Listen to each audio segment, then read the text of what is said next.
सिया राम सिया राम सिया राम सिया की कथा पाएगा।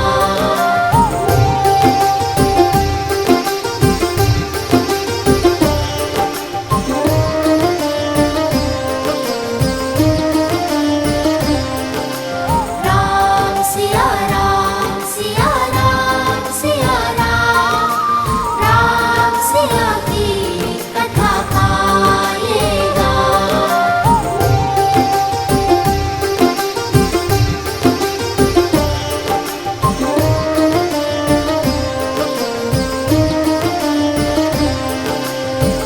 अग्रज राम के संग सब भय, शास्त्र शस्त्र गुरु वशिष्ठ सिखाए।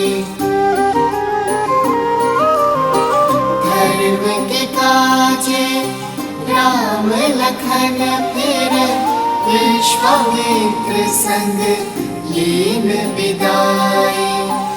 अस्त्र शस्त्र सब दिव्य सहेजे, ताड़क सुबाहु लोक भेजे। करुणा से न बड़ा कोई बाण, छू कर किया मां अहिल्या। राम सिया राम सिया राम सिया राम, अति पावन सिया राम लगा। राम सिया राम सिया राम सिया राम सिया राम सिया राम सिया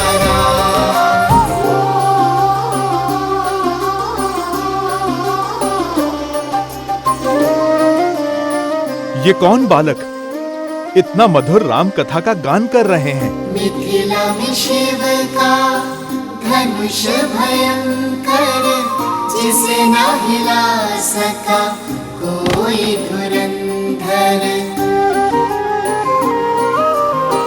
राम लखन गुरु मिथिला पहुँचे, लक्ष्य था देखन सिया का स्वयंवर। मिथिल सभा में थी विकट निराशा, कौन बने भरतार सिया का। ले गुरु आशीष उठे फिर राम, शीश झुका किया शिव को प्रणाम। राम सिया राम सिया राम सिया राम सिया रामायण को प्रणाम। राम सिया राम सिया राम सिया राम सिया राम सिया राम सिया राम।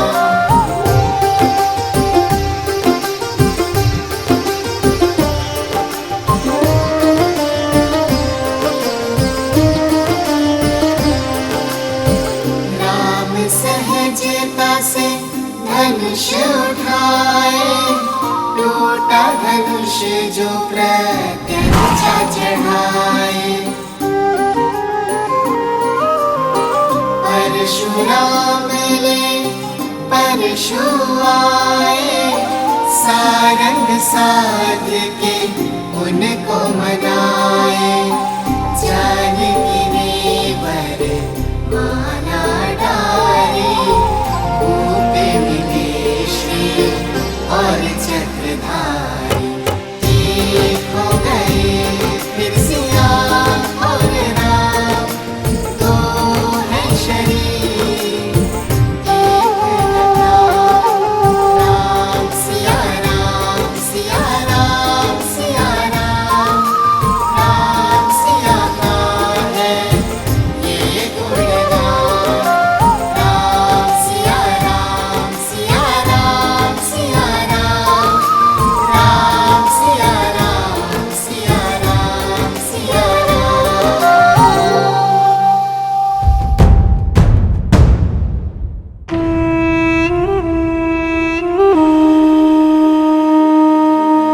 इस राम के हर कार्य से प्रजा उसकी भक्त बन जाती है।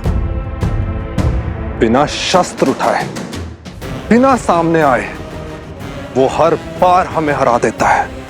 और अब ये दोनों राम कथा सुनाकर उसकी भक्ति और प्रबल कर रहे हैं। इन दोनों के सर से अभी राम नाम का प्रेत उतारता हूं।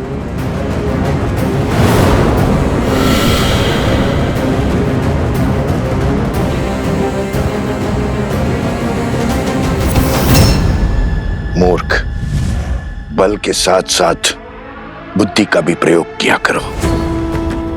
उनके साथ साक्षात हनुमान है। प्रतीक्षा करो। हर हार नए अवसर, नए खेल को जन्म देती है।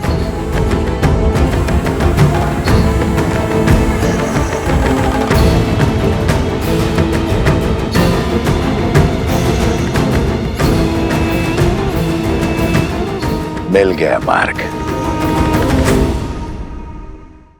कल प्रातःकाल सूर्य की पहली किरण के साथ पुनः यज्ञ आरंभ होगा।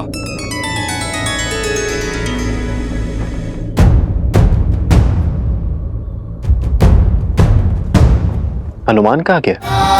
सिया राम सिया राम सिया राम राम प्रभु, सिया राम सिया राम।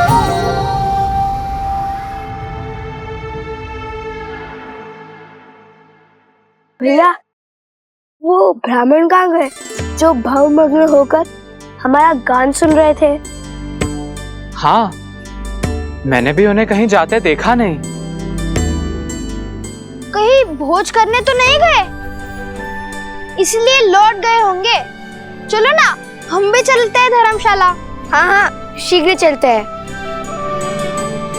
भैया, तन मन प्रसन्न हो गया श्री राम कथा कहकर, किंतु हमारी भक्ति ना श्री राम को हमारे निकट लाई, ना हमें उनके।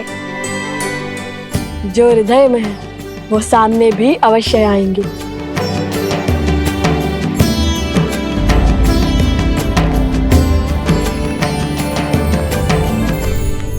मिल गया मार्ग।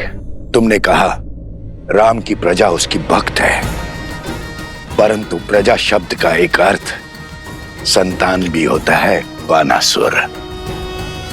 हो सकता है राम के जिस कार्य में प्रजा को धर्म दिखाई दे, उसी कार्य में उसकी संतानों को अधर्म दिखाई दे। हम सबको बता दें कि लव कुश रामपुत्र है।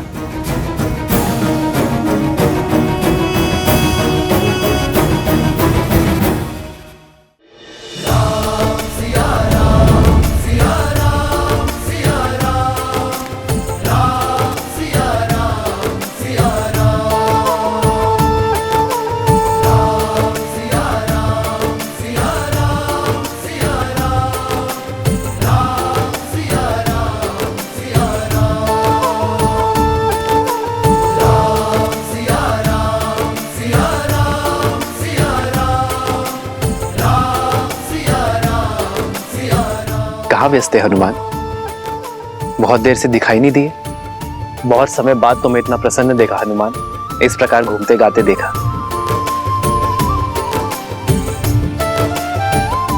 हनुमान जी, हमें भी तो बताइए, इस मंत्र मुग्धता में हम कैसे झूमे? भरत भैया, जब मन आनंद से भरा हो तो पग अपने आप झूमने लगते हैं, और भक्त को मंत्र मुग्ध करने वाले और कोई नहीं, मेरे प्रभु श्री राम ही हैं। मैंने क्या किया हनुमान? आपने नहीं, आपकी कथा ने प्रभु। उन दो ऋषि कुमारों ने जो नगर में आपके और माता सीता के गुण गा रहे थे। प्रभु, जितने सुंदर मुख उतनी सुंदर वाणी, जितने सुंदर शब्द उतना सुंदर संगीत। प्रभु, मुझे लगा जैसे साक्षात माता सरस्वती गा रही थी और अयोध्या झूम रही थी। जिस गान ने हनुमान जी को इतना भाव विभोर कर दिया, इसका श्रवण तो हमें भी करना चाहिए भैया। तुम्हारे मुख पर आनंद और संतुष्टि देखकर मुझे भी प्रसन्नता हुई है हनुमान।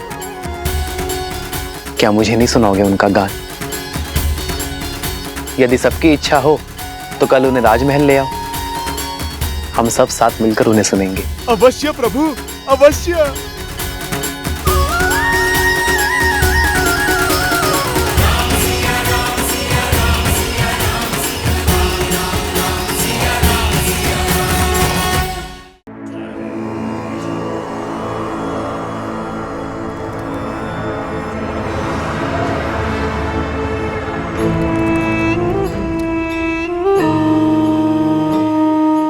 हम किसी के आगे लवकुश का भेद नहीं खुलने देंगे, क्योंकि ज्ञान व्यक्ति को मुक्त कर देता है और अज्ञान बांधे रखता है।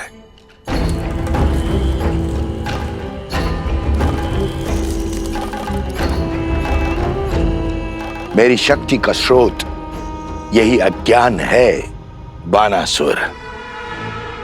मिथिला में मेरी यही योजना थी कि सारे समाज के समक्ष ये रहस्य प्रकट कर दूं, किंतु अब मन में और भी उत्तम विचार आया है।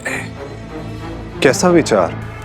ऐसा विचार जिससे राम के धर्म के साथ साथ राम का अस्तित्व भी नष्ट हो जाएगा। उन बालकों के साथ मिथिला की एक स्त्री भी है, उसके माध्यम से मैं राम के पुत्रों को राम का विरोधी बना दूंगा। शीघ्र ये संसार पिता पुत्रों के बीच में युद्ध होते हुए देखेगा। राम के हाथों लवकुश का वध होते हुए देखेगा।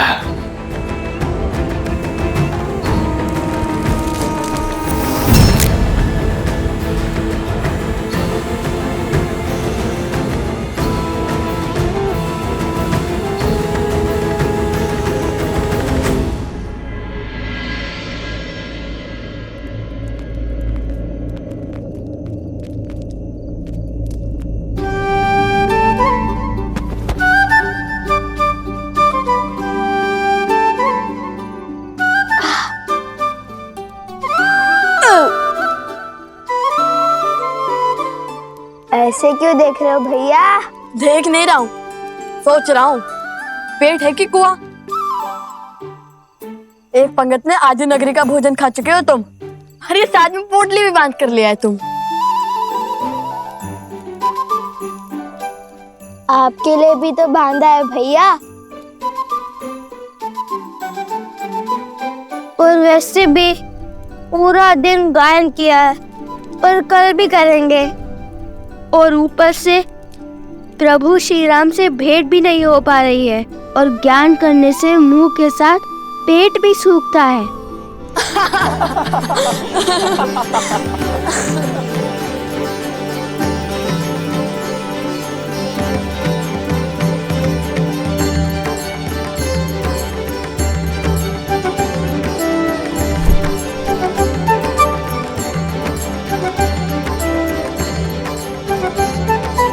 कुश, अरे कुश, रूठ क्यों गए? लाभ, अरे कुश। पुत्री,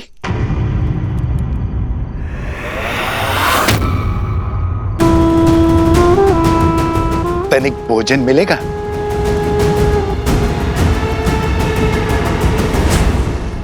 अरे कुश, हम तो केवल उपहास कर रहे थे। अब प्रभु से ना मिलने का क्रोध तुम हम पर क्यों निकाल रहे हो? कुश, कुश, रुको ना, इतना खाने के बाद और चला नहीं जाता।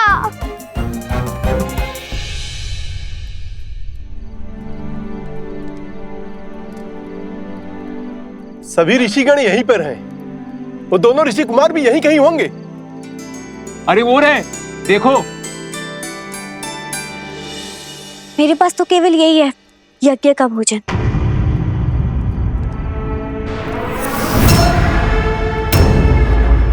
अवध की अन्नपूर्णा वन में भटक रही है और अवध में भोज चल रहा है। दुर्भाग्य, सीता को त्याग कर भी राम के गुणगान गाए जा रहे हैं।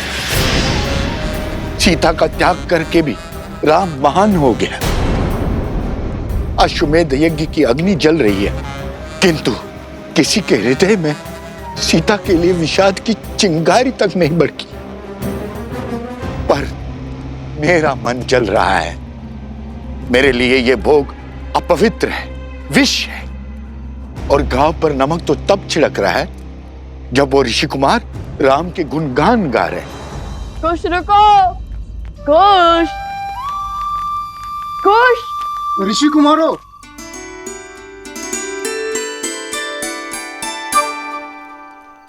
ये अकस्मात रुक क्यों गए?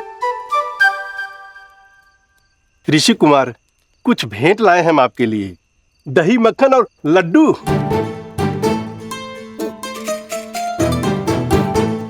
क्या? लड्डू?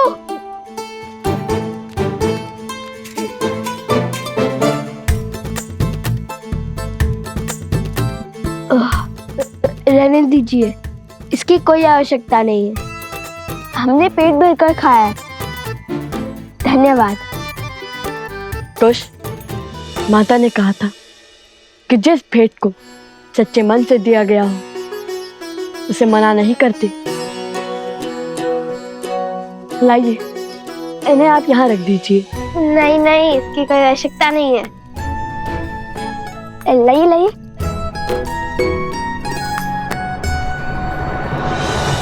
दुख तो मुझे भी बहुत होता है। तो रोकती क्यों नहीं है उन्हें?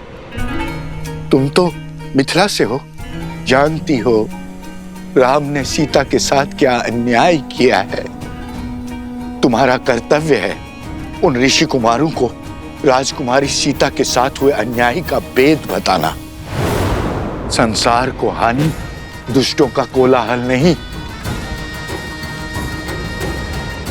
सज्जनों का मौन पहुंचाता है। क्यों नहीं खोल देती अपने मन का भेद और सत्य का पिटारा उन ऋषि कुमारों के सामने? आप दोनों ने न केवल हमारे महाराजा और महारानी के जीवन की प्रशंसा का गुणगान गाया है, बल्कि हमें भी उनके जीवन के महत्व को भी समझाया है। आपकी राम कथा का गान सुनकर आभास हुआ महारानी सीता के अब अपराधी हैं हम। उन पर संदेह कर बहुत बड़ा पाप किया हमने। धन्य है आप ऋषि कुमार। अपराध, संदेह, अन्याय अर्थात आप दोनों ने आज अपने गायन से अयोध्या के व्यक्ति व्यक्ति के भीतर पुनः श्री राम की मर्यादा धर्म का प्रसार किया। आप दोनों को धन्यवाद ऋषि कुमार।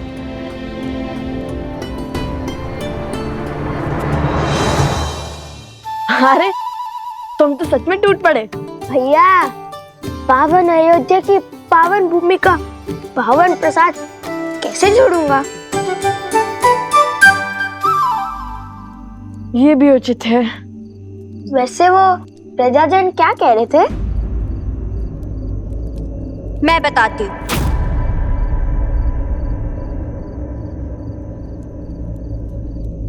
क्या? अब तो अयोध्या की प्रजा भी मान गई कि श्री राम ने हमारी मिथिला की राजकुमारी के साथ अन्याय किया है। कैसा अन्याय? क्या कह रही हैं आप? हाँ, सुना तो मैंने भी था कि श्री राम ने माता सीता को त्याग दिया है।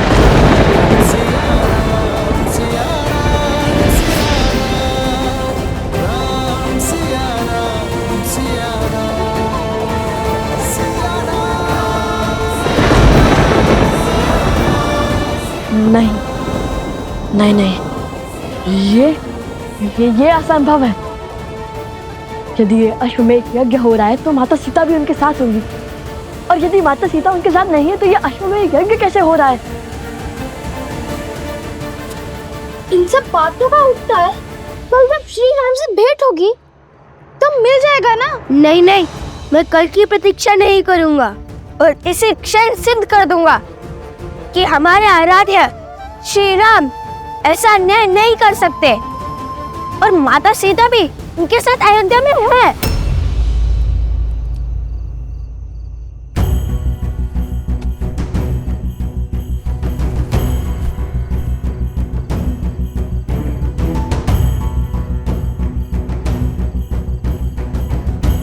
एक बार माता सीता से मिलने सब सिद्ध हो जाएगा।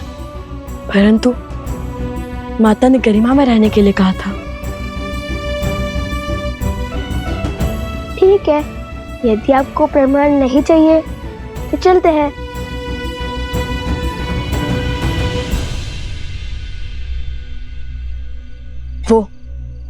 वो प्रभु श्री राम का महल लगता है। चलो।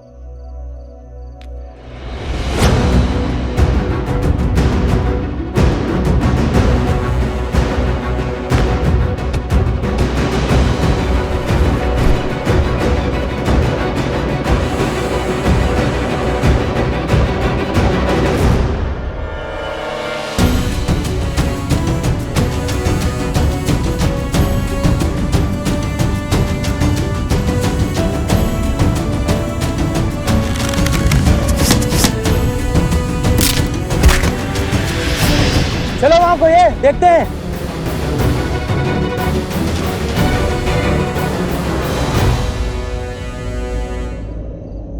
इतनी तीव्र वायु, लगता है चक्रवात आने वाला है।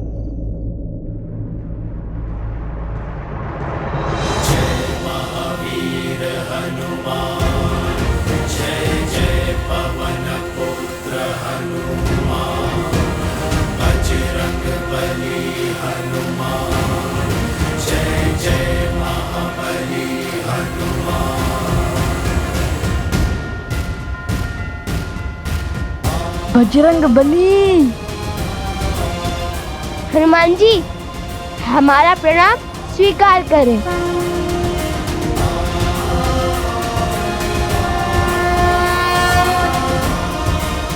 एक राम भक्त ने दूसरे राम भक्त को पकड़ लिया, ये भी हमें चोर समझने लगेंगे।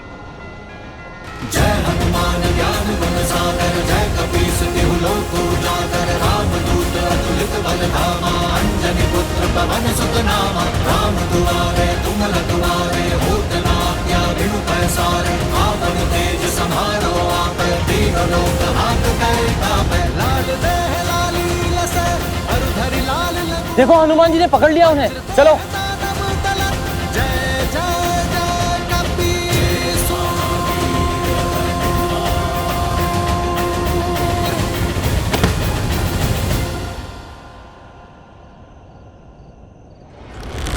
नीचे से चीख कर बात करनी पड़ती है ना, और चीख कर बात करना सभ्यता नहीं, इसलिए ऊपर आ गया।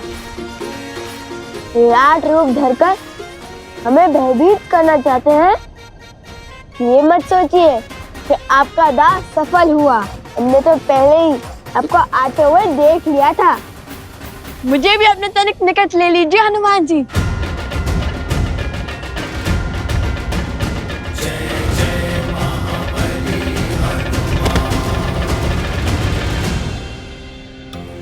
महाबली हनुमान जी, हमारा साहस भले ही आपको दो सांस लगे, किंतु हम श्री राम और माता सीता के दर्शन करना चाहते हैं। किंतु हमने ये दीवार युद्ध के विचार से नहीं लांघी है। जिनके मुख पर प्रभु श्री राम और माता सीता का नाम हो, उन्हें पराजय छू भी नहीं सकती। और मुझे पूरा विश्वास है, सिया राम का गुणगान करने वाले ऋषि कुमार उनसे युद्ध करने तो नहीं आए होंगे। फिर क्यों आकार बड़ा रखा है आपने? ताकि वे अयोध्या की सुरक्षा का दायित्व उठा सके, हर और दृष्टि रख सके। अच्छा, वैसे आप दोनों के गायन और स्वर का बहुत बड़ा प्रशंसक हूं मैं। सत्य कहूं तो अभी संध्या में आप दोनों बाल ऋषियों के दर्शन करने के लिए मैं बस आने ही वाला था, किंतु रात्रि के समय आप दोनों यहां क्यों आए? आप दोनों को संकट है या फिर शंका भक्ति है हनुमान जी।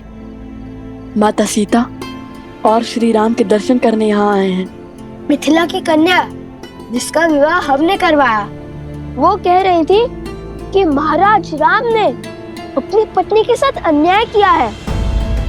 बस इसलिए हम चले आए श्री राम और माता सीता से मिलकर ये सिद्ध करने, न्याय की मूर्ति श्री राम अन्याय कर ही नहीं सकते। तुम दोनों जिनकी पूजा करते हो, उनकी ही निद्रा में विघ्न करोगे? बात तो उचित है। मैं भोर होते ही आप दोनों को प्रभु श्री राम के दर्शन करने के लिए राजभवन ले चलूंगा। जैसा आप कहें हनुमान जी। आइए। आपको कष्ट करने की आवश्यकता नहीं है।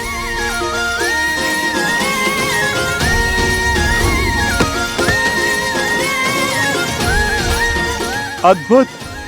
बुद्धि के साथ बल और साहस भी है आप दोनों में। धन्यवाद। कल भोर अवश्य ही भेंट होंगी। प्रणाम। हमें श्री राम और माता सीता से मिलना है। स्मरण रहे, हम आपके मित्र हैं, हमारे बाण नहीं।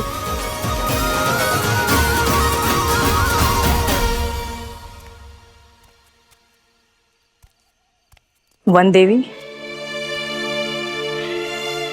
जी गुरु माँ। इसे पी लीजिए।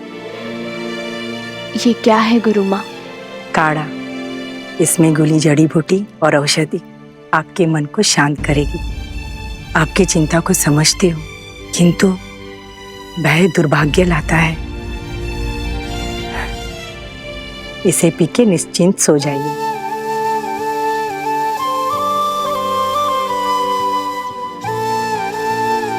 धन्यवाद गुरु माँ।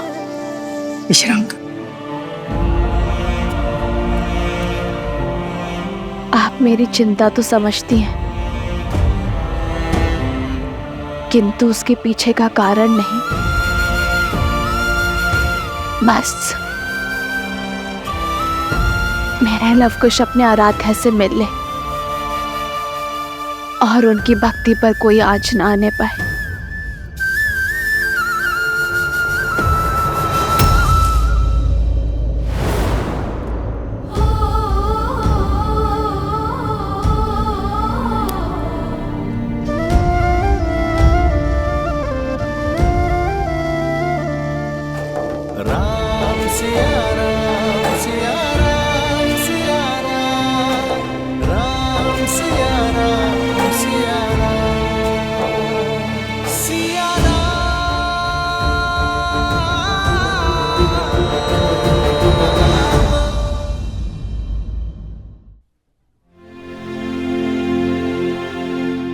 उनके मुख पर दिव्यता के दर्शन किए हैं मैंने, और उस दिव्यता ने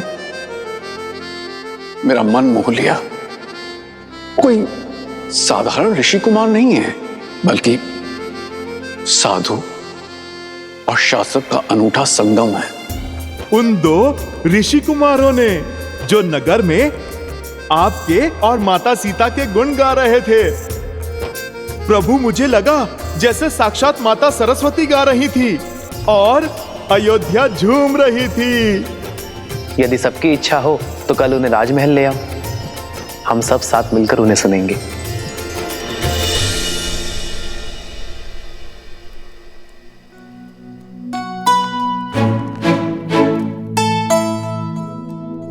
अरे उठकर व्यायाम भी करने लग गए कुछ।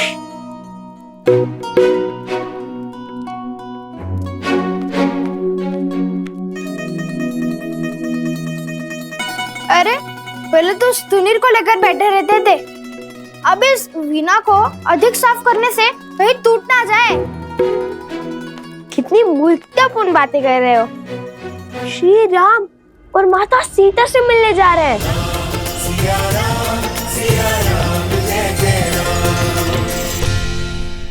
महाराज राम और माता सीता से मिलने जा रहे हैं। वीणा क्या, मुख भी ऐसे ही चमकाऊंगा, खिस खिस कर पतला हो जाएगा। हाँ, उचित तो कह रहे हो। कुश,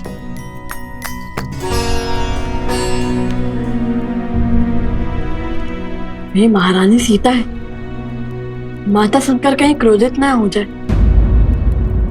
लव और कुश, तुम जानते हो वो दोनों कौन हैं? वो वन देवी के पुत्र। और ये वन देवी कौन है? लव कुश की माता।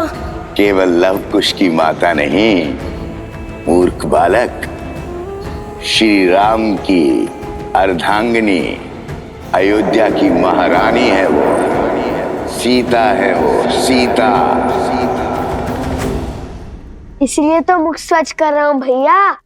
मैंने सुना है स्त्रियों को कभी सुंदर बालकों पर क्रोध नहीं आता। ठीक है, लेकिन माता सीता कहने की कोई आवश्यकता नहीं है। ये तो मेरे मन से पूछिए भैया, जो हमेशा कहता है कि माता सीता सुंदर, सहज और प्रेम पूर्ण होंगी। सब उन्हें माता कहकर बुलाते होंगे। लव कुश वो ऋषि कुमारो। हनुमान जी।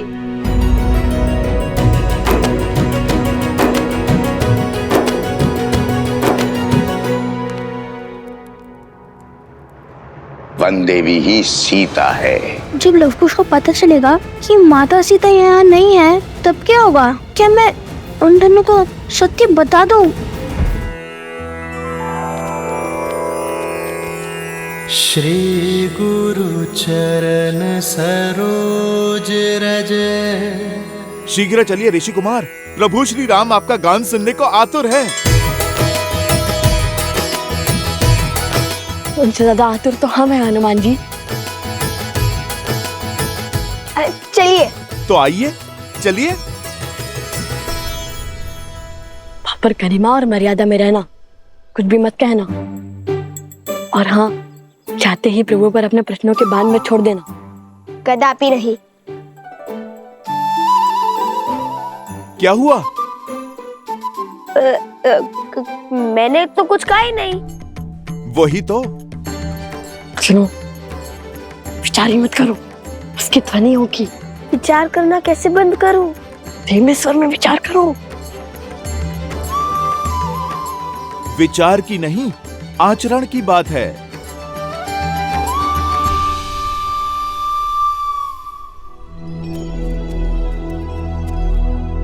आप गा नहीं रहे, क्षमा कीजिए, किंतु मेरे से प्रतीक्षा हो नहीं रही। आप यहीं से गान आरंभ कीजिए ना। कुश, श्री राम के सबसे बड़े भक्तों में से एक हनुमान जी के आग्रह को हम कैसे टाल सकते हैं? क्या कहा? सबसे बड़े भक्तों में से एक?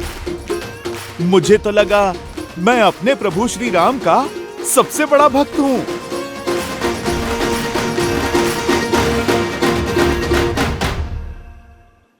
अरे भोले यार हनुमान जी, श्री राम की भक्ति के पंक्तियों में तो हम भी खड़े हैं। वैसे तो स्वयं को श्री राम के सबसे बड़े भक्त मानते हैं, किंतु लव भैया का हृदय बहुत बड़ा है। आपको भी अपनी श्रेणी में खड़ा कर लिया है इन्होंने। धर्म और ज्ञान तो अद्भुत थे ही, आप तो वाक शास्त्र में भी श्रेष्ठ निकले। चलिए, हम सभी भक्त अपने भगवान के समक्ष उनके गुणगान गाते हैं।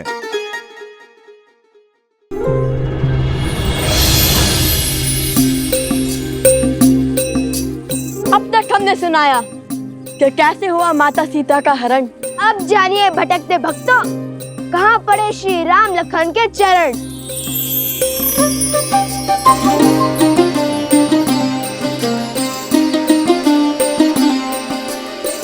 कल पे विरह में ऋषि मुख आए, भेटे पवन सुत हनुमत पाए। सुग्रीव संग फिर हाथ मिलाए, लाली मर्जा वचन निभाए। सिया खोजन चले वानर एक मत, मुद्रिका ले बोले राम से हनुमत। जो न मिला सिया माँ का प्रहार, लौटेगा ना जीवित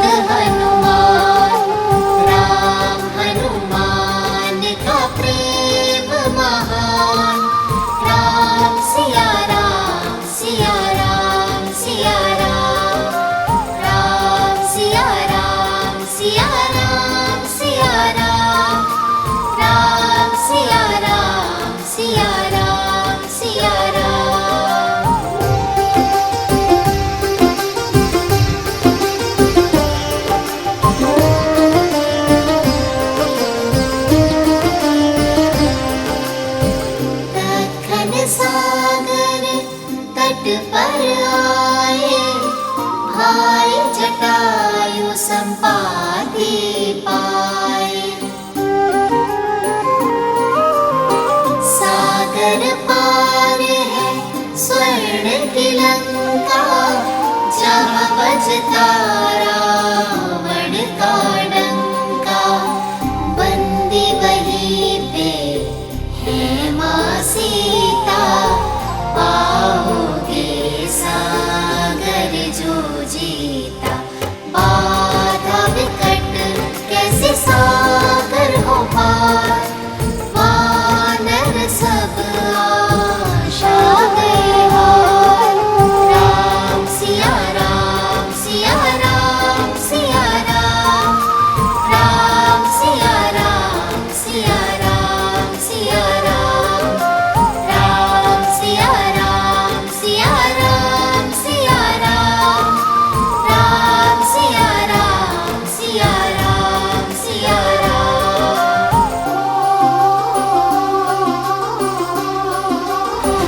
कौशल नरेश, अयोध्यापति, सियावर रामचंद्र की, सियावर रामचंद्र की, सियावर रामचंद्र की, सियावर रामचंद्र की, सियावर रामचंद्र की, सियावर रामचंद्र की, सियावर रामचंद्र की, सियावर रामचंद्र की, सियावर रामचंद्र की। श्री रामचंद्र कृपालु भजु मन हरण भव भय दारुणम्। श्री राम राम राम श्री राम।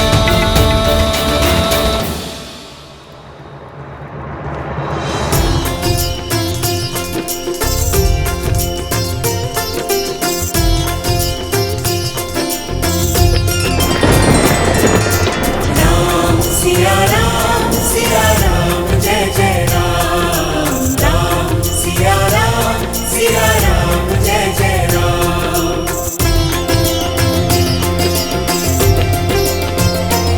ओ मंगल भवन मंगल हारी, द्रवहु सुदशरथ अजर बिहारी।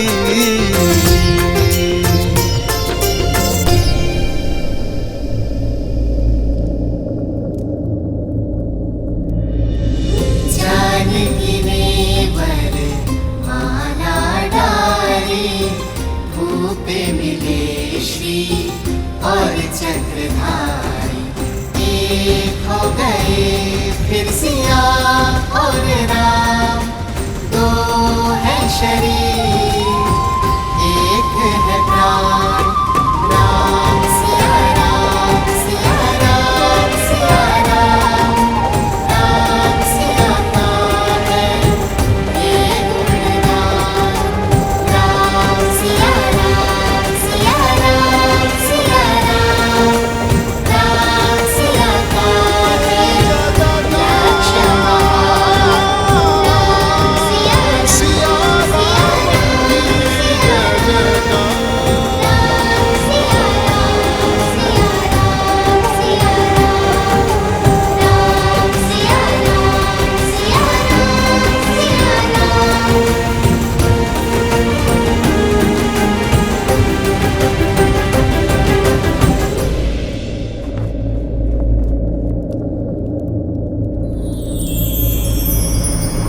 आदर्श और मर्यादा की है ये कथा महापावनम। काटे मद श्री से मिलाने श्रीमद् रामायणम, श्रीमद् रामायणम, श्रीमद् रामायणम। श्री राम श्री राम श्री राम श्री राम। रुक क्यों गए? गाते रहो पुत्रों। राम और सिया का साथ देखकर इंद्र तथा शची को भी लज्जा आती है। स्वयं ब्रह्मा तथा सरस्वती भी उनसे प्रेरणा पाती है। जिनसे स्वयं शिव और पार्वती भी सीखे दाम्पत्य का पाठ, ऐसे राम सिया को हमारा कोटि कोटि नमन, जोड़े दोनों हाथ।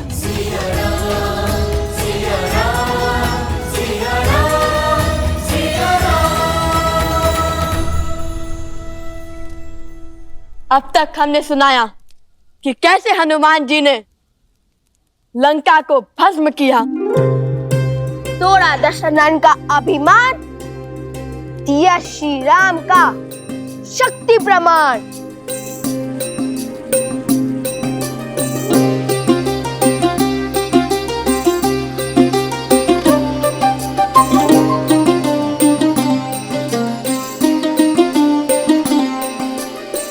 लौट लंका प्रभु आस बधाई, बोले राम करो लंक चढ़ाई। सागर भी था बांधा मारा, कैसे जाए इसको पारा। नल नील किए युक्ति भारी, पत्थर राम नाम लिख डारी। जिसके साथ हो राम का नाम, पत्थर भी वो तरते हर धाम। सेतु बना हुए पार श्री राम, राम सिया राम सिया राम सिया राम, राम सिया राम सिया राम सिया राम, राम सिया राम सिया राम सिया राम।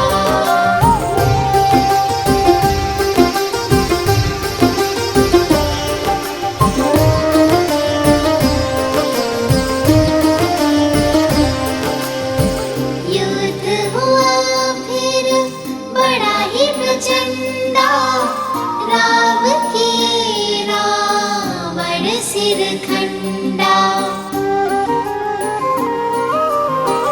अंबर में सब देव पधारे, शौर्य राम का देख सराहे। पर पराक्रमी ना कम था दशानन, उत्तर में दिखलाया पराक्रम। कटते जाए शीश अनंता, पर रावण जाए नाहंता। पहुँचे कैसे युद्ध परिणाम, विचलित अब हो बैठे राम। राम सिया राम सिया राम सिया राम, राम सिया राम सिया राम सिया राम।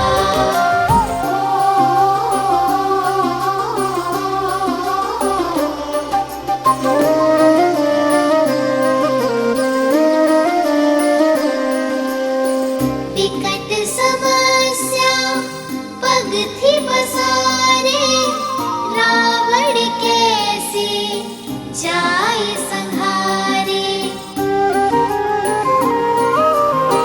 तब आए कर जोड़े विभीषण, रावण नाभि अमृत बंधन। नाभि लक्ष्य जो जाए साधा, गिरे दशानन कटेगी बाधा। राम की ब्रह्मास्त्र का संधान, गिरा रावण बोला जय श्री राम। राम सिया राम सिया राम सिया राम, राम सिया राम सिया राम।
दुलारी, अवध की जनता थी बलिहारी। रात अमावस बन बैठी दिवाली, राम सिया की प्रीत निराली। अवध मुकुट धारे श्री राम, माता सिया का संग महान। राम सिया राम सिया राम सिया राम, राम सिया राम सिया राम सिया राम, राम सिया राम सिया राम सिया राम, राम सिया राम सिया राम सिया राम।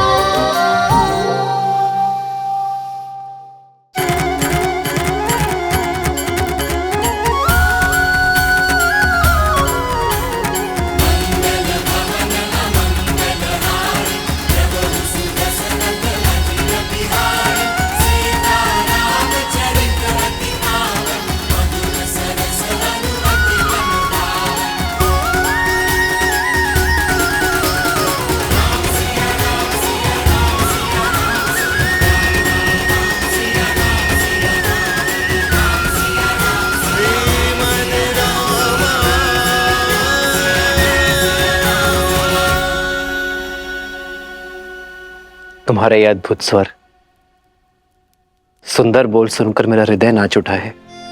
असाधारण है आप दोनों की कला। अपनी ही कथा सुनकर मैं अभिमान के स्थान पर शांति अनुभव कर रहा हूं। किंतु राम कथा का इतना सुंदर व्याख्यान करने वाले आप दोनों हैं कौन?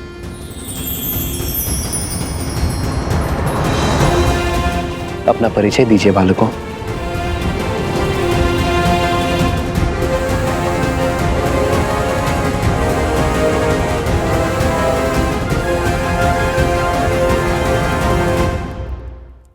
अपना परिचय दीजिए मुझे।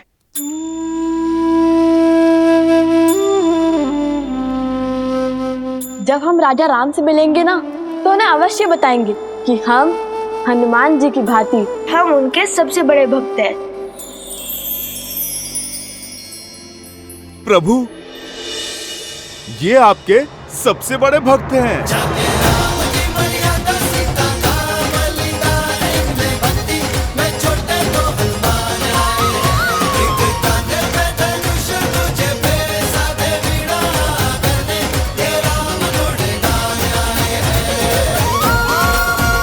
अच्छा, यदि मेरे हनुमान को लगता है कि आप दोनों मेरे सबसे बड़े भक्त हैं, तब तो संशय करने का प्रश्न ही नहीं उठता।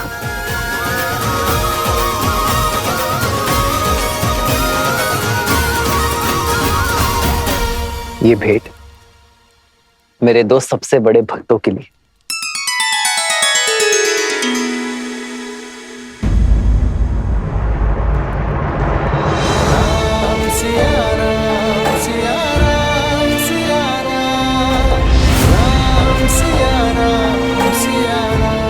अपशगुन,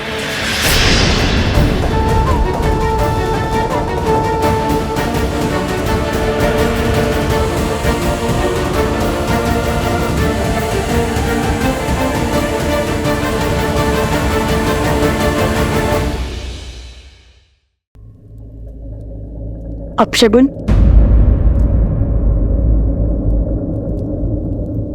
अपशगुन में भी शगुन छुपा होता है।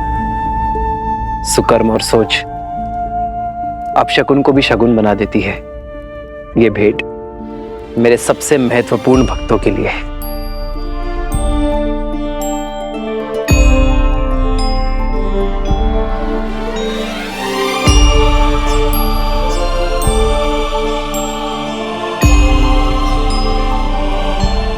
ये धागा मेरी सीता ने मुझे दिया था मेरी रक्षा के लिए, और अब से ये धागा तुम दोनों की भी रक्षा करेगा। प्रेम समर्पण करुणा ज्ञान से है भरा दो प्यारा नाम। जय सिया राम, जय जय सिया राम, जय सिया राम, जय जय सिया राम।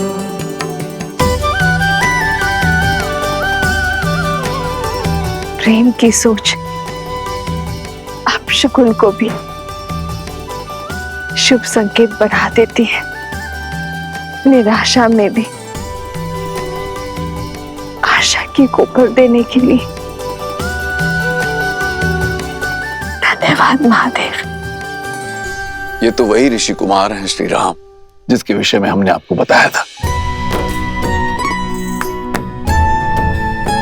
लवकुश। लव कुश।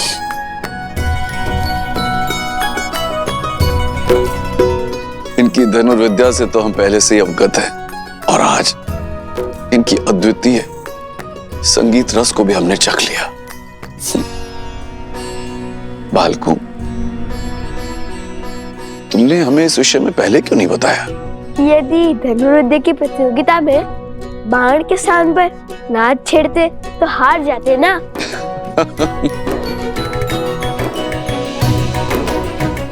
कहा वीणा और कहा धनुष, इन दोनों कलाओं में इतना भेद होने पर भी आप इन दोनों कलाओं में निपुण कैसे बन गए? नहीं नहीं, दोनों में अधिक भेद नहीं है। धनुष को बाएं हाथ से पकड़ते हैं और दाएं हाथ से कार्य करते हैं। वैसे ही वीणा को भी बाएं हाथ से पकड़ते हैं और दाएं हाथ से कार्य करते हैं। भेद तो हृदय के भावों में होता है महाराज। माता ने सिखाया था कि जिन्हें देखकर धनुष उठाने का मन करे वो शत्रु होता है, और जिन्हें देखकर वीणा के तार झनकाने का मन करे वो साक्षात ईश्वर का अवतार। और हमने तो बालपन से ही आपको अपना आराध्य माना है। धन्य है ऐसी उत्तम संस्कार देने वाली माता। आप दोनों उन्हें नहीं लाए अपने साथ? हमारी माता वन देवी है। उन्होंने प्रण लिया है कि वे कभी भी वन के बाहर किसी भी नगरी में अपने पग नहीं रखेंगी। अभी तो मैं यज्ञ के बंधन में बंधा हूं, किंतु फिर कभी तुम्हारे माता के दर्शन करने अवश्य आऊंगा। माता सीता को भी लाएंगे ना?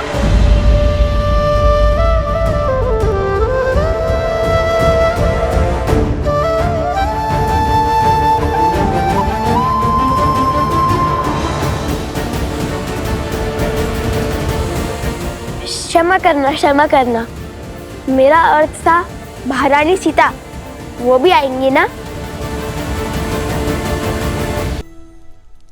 क्षमा किस बात की ऋषि कुमारों? महारानी तो संपूर्ण राष्ट्र की माता होती है।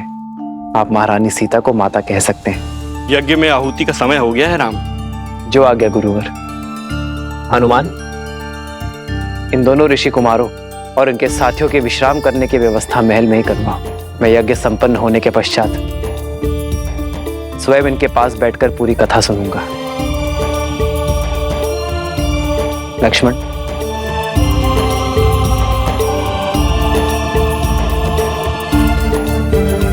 देवी, चले। सत्य कहा था आपने आर्य। यहाँ आकर उचित किया हमने। अब मुझे इन बालकों के साथ समय व्यतीत करने का अवसर मिलेगा।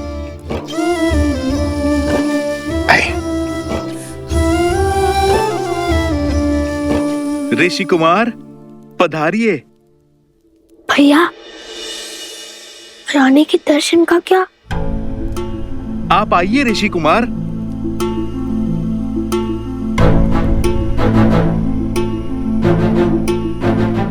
ऋषि कुमार, क्या बात है? वचन भंग हुआ। आपने कहा था आप महारानी के भी दर्शन करवाएंगे। अयोध्या की धरा पर कोई वचन भंग नहीं होगा ऋषि कुमारों।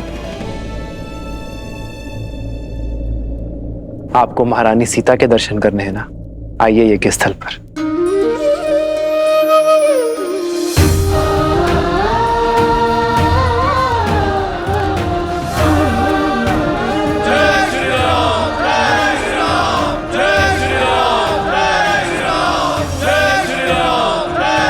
जय श्री राम, जय श्री राम।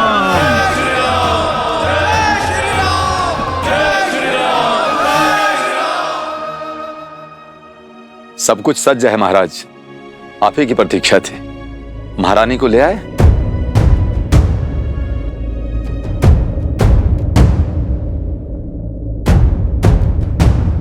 देखो, वो आ रही है देवी सीता।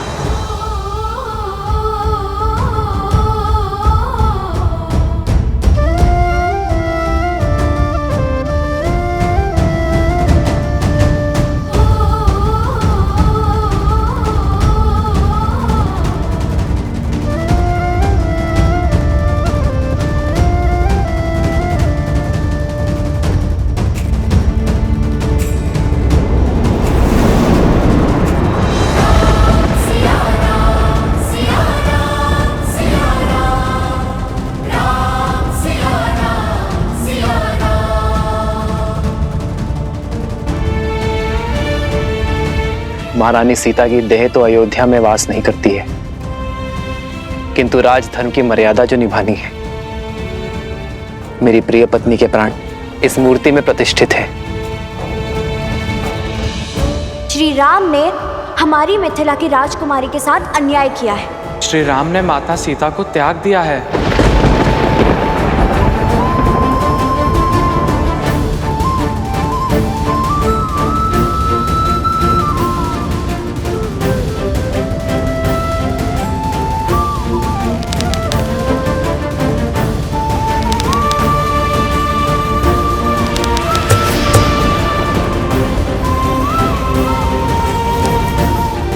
ऋषि कुमार,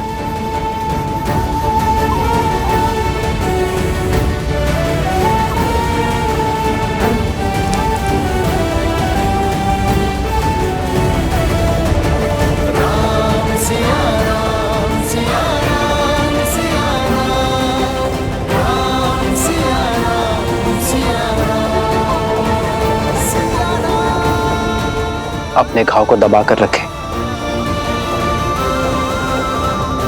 आर्य सुमंत। जी महाराज। शीघ्र वैद्य जी को बुलाइए।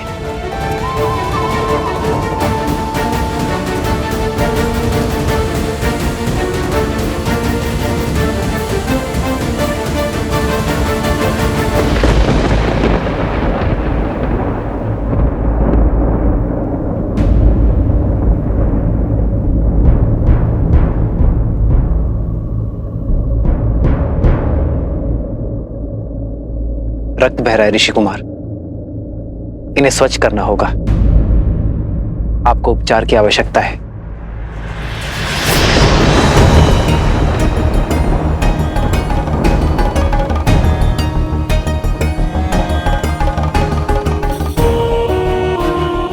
उपचार की अधिक आवश्यकता वीणा की स्तार को है।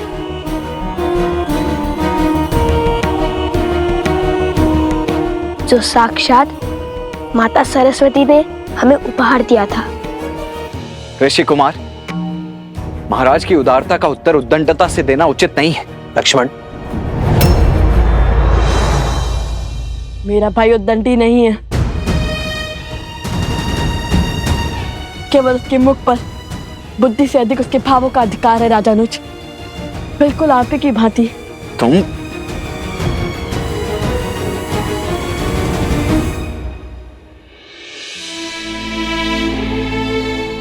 वीणा का तार अधिक खींचने से टूट गया है ऋषि कुमार। क्या आप बताएंगे ऐसा क्या हुआ?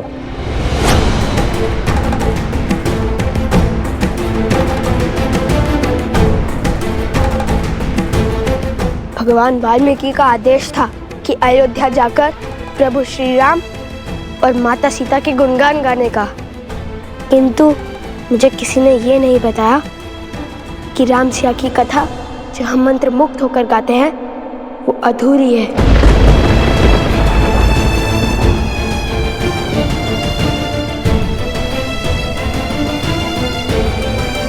ऋषि कुमार,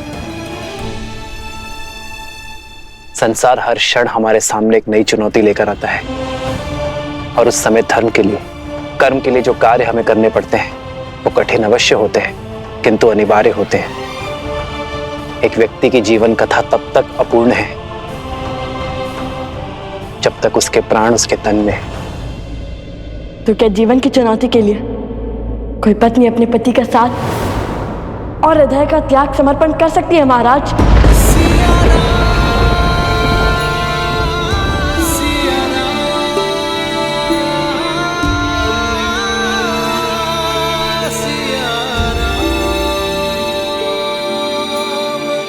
ऋषि कुमार, अयोध्यापति से संवाद संभव है, विवाद नहीं।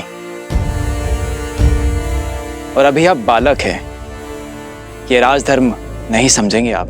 हमारे भगवान कहते हैं कि नारी के विषय में सदा बालक बनकर पूर्ण निश्चलता से विचार किया जाना चाहिए। वो नारी जिसमें सदा ही ममता का भाव समाया हो, उसके चरित्र का मूल्यांकन सदा बालक बनकर करना ही उचित होता है, क्योंकि बालकों की बुद्धि लोकपाल से दूषित नहीं होती। शत्रुघ्न, इन ऋषि कुमारों को उससे सम्मान बाहर ले जाओ, यज्ञ में विलंब हो रहा है।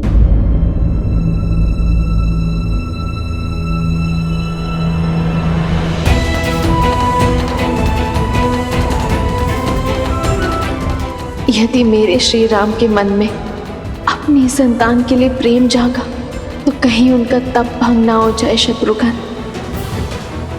शत्रुघ्न, हनुमान, इन्हें सभा में लाए और बताए कि ये प्रश्न करेंगे या सभा का त्याग। प्रभु, जो प्रश्न इनके मुख से निकल रहे हैं वो पूछने की मेरी इच्छा तो हुई, किंतु साहस नहीं।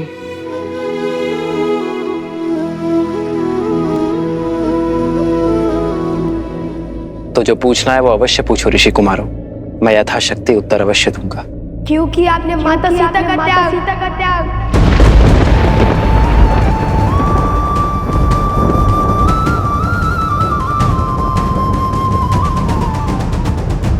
धर्म का आचरण आदर्शों के अनुसार होता है ऋषि कुमार। एक संतान के लिए उसके माता पिता आदर्श होते हैं। अपनी संतान को धर्म की सीख देने के लिए उसके माता पिता को कभी कभी सुख का त्याग करना पड़ता है। वैसे ही अपनी प्रजा के लिए उसके राजा और रानी आदर्श हैं, सबके लिए परमात्मा आदर्श है। इसलिए संसार के सुख के लिए प्रत्येक युग में श्री विष्णु और माता लक्ष्मी एक दूसरे से वियोग की पीड़ा सहते हैं। उसी से प्रेरणा लेकर अयोध्या नगर और कौशल राष्ट्र की प्रजा को उचित धर्म का दर्शन देने की इच्छा से मैंने और सीता ने वियोग का दुख स्वीकार किया।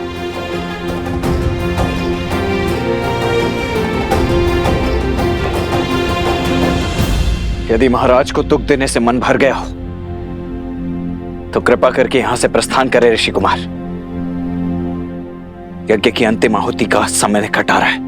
हम यहाँ महाराज का दुख या अपमान का कारण बनने नहीं आए थे, अपितु हमारे प्रभु श्री राम और माता सीता के दर्शन करने आए थे।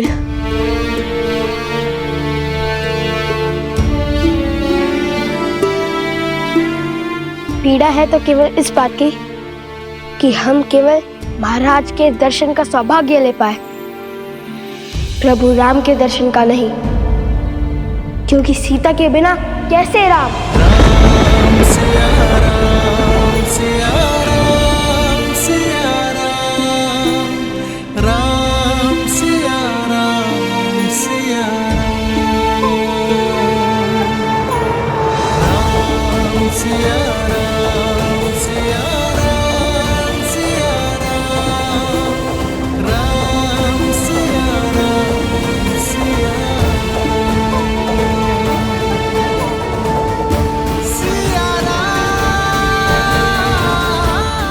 क्योंकि सीता के बिना कैसे राम।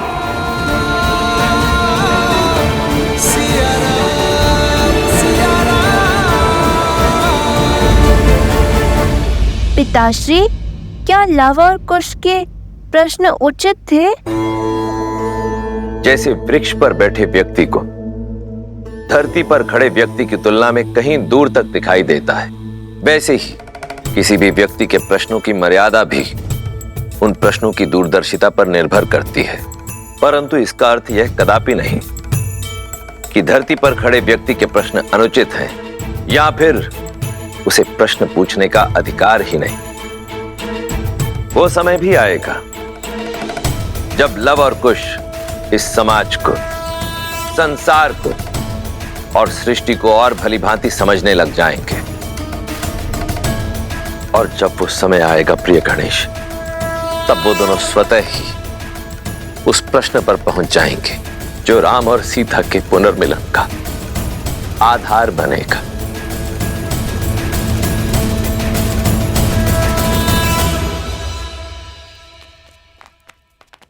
अब क्या करना है? कैसे मर्यादा और न्याय की मूर्त ने अपनी पत्नी के साथ अन्याय किया।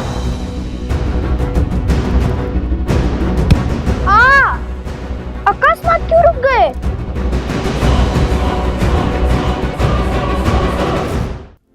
भैया, अगर श्री राम ने किसी और की पत्नी के साथ अन्याय किया होता तो आप दुखी नहीं होते? मूर्खतापूर्ण बातें मत करो कुश। श्री राम किसी के साथ अन्याय कर ही नहीं सकते। वे मर्यादा पुरुषोत्तम हैं। ओम मन्मना गणाधिपते नमः स्वाहा।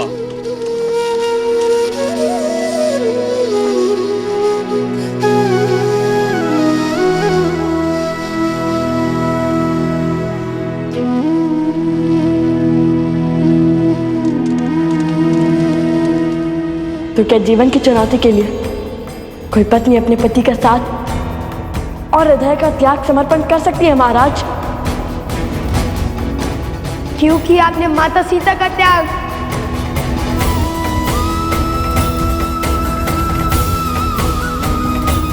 क्योंकि सीता के बिना कैसे राम?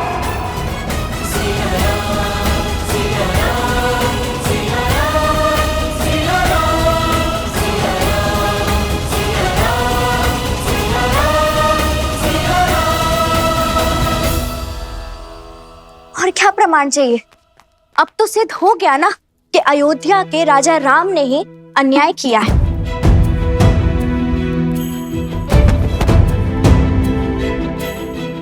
नहीं, मैं नहीं मानता। अवश्य कोई ऐसा भेद है जो पूरा संसार नहीं जानता है। अर्थात श्री राम कुछ छुपा रहे हैं।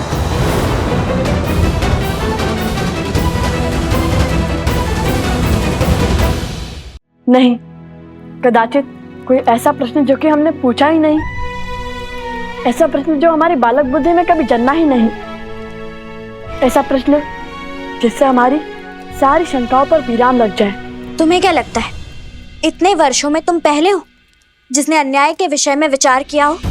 मिथिला के हर घर में बस यही चर्चा होती है लव।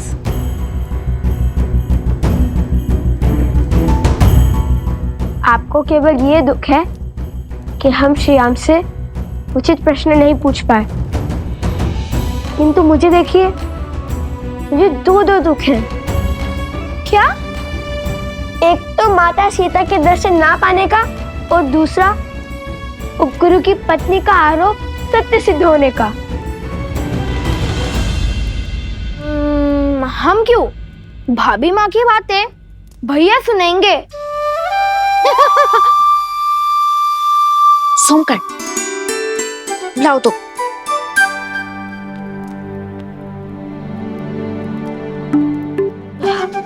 बहुत भूख लग रही है, आज भोजन क्या करेंगे? धन्य हो कुमार कुश, इतने बड़े दुख के बीच में भी तुम्हें भोजन की पड़ी है। दुख हृदय में है और भूख पेट में।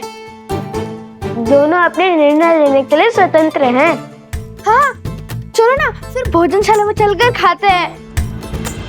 नहीं, अब हम अयोध्या का अन्न तभी खाएंगे जब माता सीता अयोध्या लौटेंगी।